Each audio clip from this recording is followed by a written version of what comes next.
الهوية هي ما نورث لا ما نرث، ما نخترع لا ما نتذكر.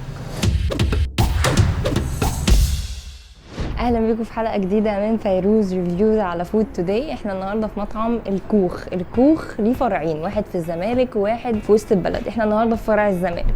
الكوخ هو مشروع شلة شباب قرروا ان هم يفتحوا مطعم معتز بالتراث المصري والحاجات المصرية القديمة. كل حاجة هنا هتلاقيها بتديك الفايب بتاعت الحاجات القديمة المصرية. هتلاقي كاسيت بقى، وهتلاقي اسماعيل ياسين على الباب، وهتلاقي التلفزيون القديم والتليفون القديم والحاجات اللذيذة دي. فهنا مود مصري أصيل. يلا بينا نخش ندوق ونجرب الأكل ونشوف ايه الكلام. المكان انسبايرد جدا ومتمسك بالهوية المصرية، وده هنلاقيه في الشكل والستايل بتاع المكان وكل تفاصيله، حتى الاسامي الحاجات في المنيو فيه حاجات كتير جدا جدا جدا.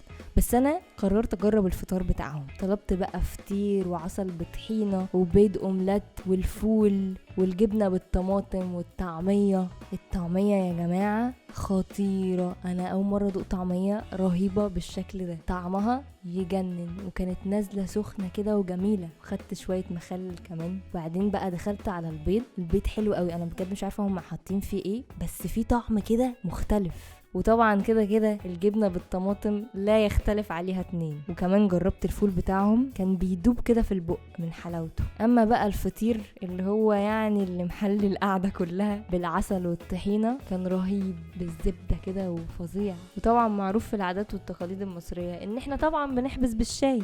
جابولي بقى كوبايه الشاي بقى الفظيعه، وكانت دي احلى نهايه للفطار. وبصراحه عملوا كل حاجه زي ما قال الكتاب، حتى في المزيكا اللي كانوا مشغلين بقى فيروز وعبد الحليم وام كلثوم. وكمان كانوا كاتبين في المنيو بتاعتهم: اذا اردت ان تعرف اخلاق شعب فاستمع الى موسيقاه. بصراحه المكان يستاهل ان الواحد يروح ويجرب.